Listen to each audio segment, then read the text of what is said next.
I'm trans, Norma. And everyone at school knows, and everyone at home knows. And being here, it's like a whole new place. We'll be the best of friends! Is that a demon? Bailey is not a boy. And by treating her like one, you are completely ignoring who she is. The Netflix LGBT kids boycott. Parents flex muscles with cancel Netflix boycott. So apparently Netflix did not get the memo from this previous election, and the general, wind, right? Just kind of, you can just test the waters, just test the vibe and see where we're at in terms of wanting LGBT content for children on our platforms. But they didn't get that memo, and so people are boycotting them, and it actually is taking an effect. It looks like there was a stock price 5% drop in stock price. Okay. I mean, you speak with your dollars, right? So the LGBT kid content causing the Netflix boycott is this. Let's watch. When you're trying to decide, think about all the things you like to do. Just be you. Just be me! Just a quick pause. When you're trying to decide, I thought the whole thing wasn't a choice. I just wish, here's the thing. If you're going to put LGBT stuff in kids' shows and you claim to come from an educational standpoint, rather than a propagandizing, intentionally confusing the kids' ass standpoint, which this clearly is, you would think you'd get your narrative straight and actually educate them.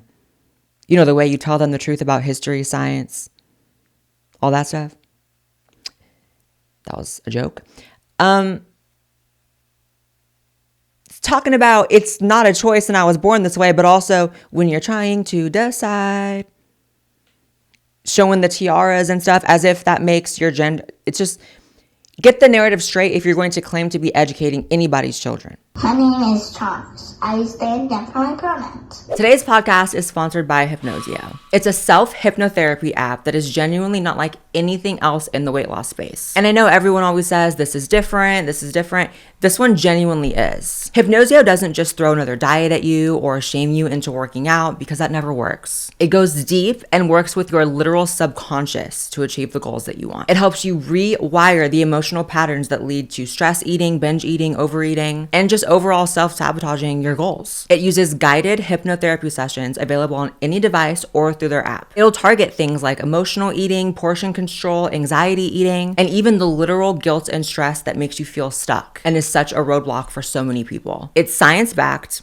clinically supported, and honestly, it's way more affordable than seeing an actual hypnotherapist in person. So here's what makes it so cool. It helps rewire your automatic food responses, lowers your stress and cortisol levels so that your body isn't fighting the progress. It teaches mindful eating and real hunger cues. And it supports long-term weight loss. 94% of its users kept the weight off better than control groups. And especially if you're someone who's busy, always traveling, or just doesn't want to have to micromanage your calories, this is so perfect for you. And plans start as low as $11 a month, which is insane since it's literally reshaping your brain's relationship with food. So if you're ready to stop fighting yourself and finally feel in control, head to hypnosio.com or download the app from the Google Play or App Store. Try it today. Thank you so much to Hypnosio for sponsoring this video, and now on to the rest of the video.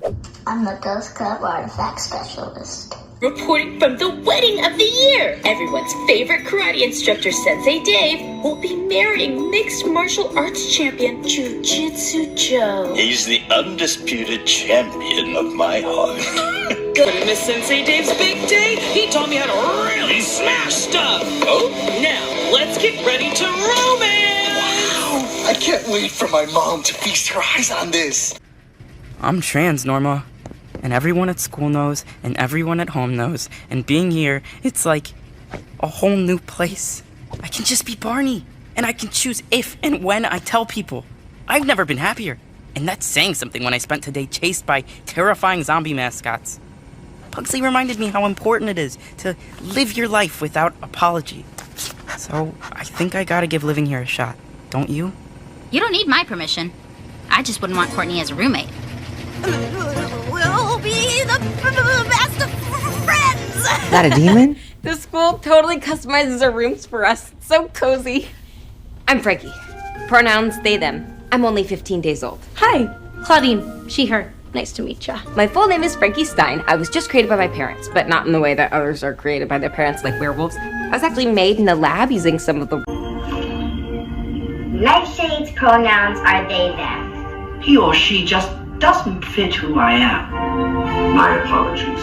Please switch their piece. I mean, low key in their defense, if it's a robot, I guess I could kind of see how he or she wouldn't be a thing. However, I have a big, people act like the they them thing is so harmless, but like I have a big issue with anybody taking on that pronoun or expecting that or anything because it's so dehumanizing. It removes personhood. It just like, it's so gross. It's the only thing worse is when I've heard them say it itself. It's like, you just reduce yourself to an object, but okay. Parents absolutely have a right to be annoyed as shit with this. I'm trans, and if I had a kid, they would not be fucking watching this. Is it so outrageous and graphic? No. Is it clearly propaganda? Yes. And is part of being a parent trying to avoid your child being propagandized? Absolutely. Absolutely. Also, just normalizing the idea that you can confidently know that you're trans at the age that these kids are watching it, right? So it's showing these, you know, cartoon children that just are, they just know, you know, they're at their new school and they're trans.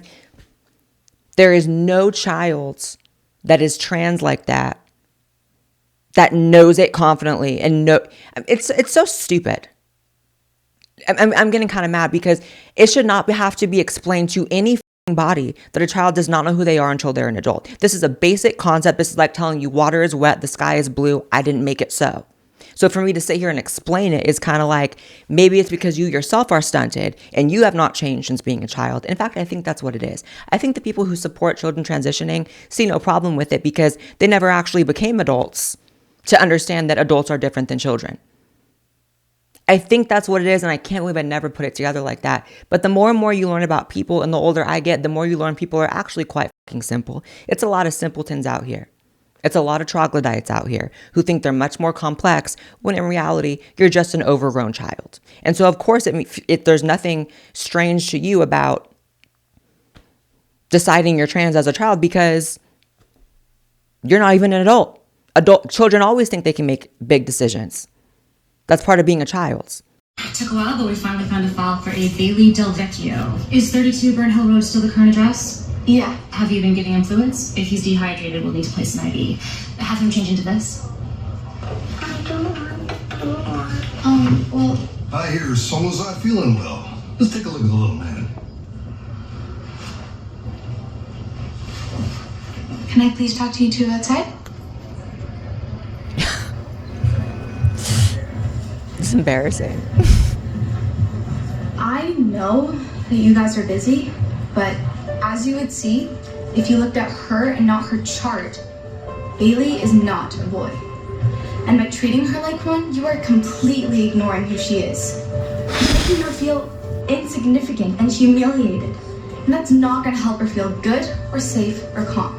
So, from here on out, please recognize her for who she is. And if at all possible, could you find me a non-blue hospital gown? My apologies. Marianne. Dad. Oh, Marianne. That was so embarrassing. You know the libs just eat that up. Sometimes I see it like this and it's so removed from like any type of content I would consume that it's like funny for me because I'm like, oh my God, you know they eat that up. You know it's a bitch crying behind that. You know it's like a white liberal cat lady sitting up in bed, eating Twix, watching this fucking show, and just like, it's hitting. Oh my God. And the music was just so embarrassing. I can't. So you have, when you look at the staff of Netflix, you can start to really see like, demons. So this guy is a they Blue Sky user, which if you're on Blue Sky, I'm gonna need that hard drive checked, bitch. I really am. I saw Shoe on Head post the other day. She was like, to be hated on blue skies, to be loved by God.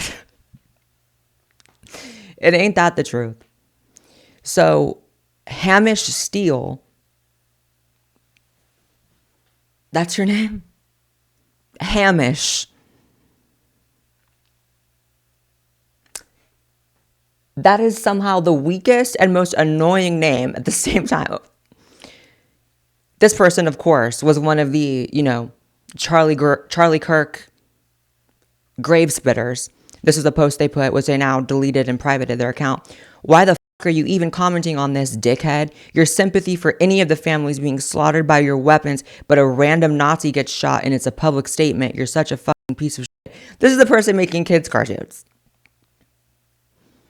This is the person putting trans kid cartoons on Netflix. Here's the thing. If any parents are concerned that if they do not show their kids LGBT kids cartoons, that they are somehow going to grow up to be someone who is intolerant or confused or not educated on these issues, I promise you a gay motherfucker will find a way to be gay. If your kid is gay, he's going to find a way to be gay. I promise you. I promise you. If your kid ultimately, their destiny is to be trans later in life and they make that informed decision and that's their life journey, I promise you they're going to get there without needing to be propagandized about it first. Because it's not even as if these shows are truthfully explaining any of it. So to call it education is a lie. It's like, how long does it have to go on where people are just having to explain this basic concept of like, leave the kids alone? Like, I know we live in a pedophile world. We really do. We are all Barbie girls in a pedophile world, actually. That's probably the first time anybody's ever said that sentence. But you get what I'm saying. Like, we live in a world where if you're rich enough, you can just have an island where you do that and there will never be justice, and we'll even fake your death and put you on some other island to be chilling, right? We live in a world where I saw this article 2 days ago. Drag queen has sex with 13-year-old, where if you're a drag queen, you're going to get your crime described as consensual sex. Do I even need to explain? Obviously, that just means rape. There's no such thing as having sex with a child. It's just rape. Sorry, Muslims. Ask about Muhammad. I'm sorry. Ask about Mother Muhammad. That's why for everybody who is like overinflating how much smoke I have for Jews, it's kind of like, do not think for a second I don't have some smoke for Muslims. And do not think for a second they don't have smoke with me. Hello. Because they do. Like that Hassan Piker clip where he was talking about, I don't give a if a dog's in pain, it's a dog. I was like, ooh. See, the Muslim jumped out and then he jumped back in. Sometimes it just pops out and you're reminded like, oh, Muslims have an issue with dogs. Like, and I don't think hating dogs is actually a valid opinion. I actually don't even think preferring, okay, I was going to say I don't think preferring cats to dogs is a valid opinion. I guess I'll take it. I'm not going to, arrest you for that, but not caring about a dog in pain. I'm like going off on a ADHD tangent right now, but the point is, if there is any hope for returning to a time of cultural tolerance and respect and inclusion of LGBT people, it's going to come from this type of content being no more. Not needed, unnecessary, and actually counterintuitive to building acceptance, because the proof is in the pudding. We had reached a point, I would say prior to maybe even the last couple years. I was going to say the 2016 era, but no, I would say the past couple years, we were at a point where it was near unanimous cultural support for LGBT people. And that was what everyone claimed they wanted. So I would think you would put your thinking cap on and maybe study the cultural factors and decisions that were made to make that happen. None of it involved trans kid cartoons. Those were not a thing prior to trans people actually gaining acceptance. They were, however, coincidentally, a very common thing right as people completely lose their tolerance. So if you're trying to build a tolerant society, you're not. If you're trying to educate people on trans people, you're not. You're lying. So what are we really doing? And why am I supposed to see people who are skeptical of the LGBT community and trans people and now against them as a bigger threat than the people who are directly causing it? Like, there's a really big problem with accountability in this society. And I don't want to even say on the left, but just, humans struggle with accountability, to say that. Keep it a little less partisan. Some sides of the political aisle struggle with it a little bit more. However, and that's my personal opinion, sorry. However, we really need to work on that. But, there's no accountability with pride, right? I mean, literally, as the concept of pride, having your nose up in the air so high, you just don't think your shit stinks at all, that you're unable to concede when you've caused something bad. So for all the backlash that's been caused by the activists, they will never, let me not curse them. They have never, as of yet, woken up even slightly to the idea that they caused any of it. And that's a problem, because that means they're going to keep driving it into the ground, into the dirt. And who's really affected? The kids being subjected to this content first and foremost. And then actual LGBT people who are experiencing some sort of backlash because of that, who don't deserve it. So get it together. Thanks again to Hypnosio for sponsoring this episode of the podcast. Go check them out. Make sure you guys subscribe to this channel as well as my podcast channel. Follow me on X, TikTok, Instagram, all the things. And I will see you in the next episode. Bye, guys.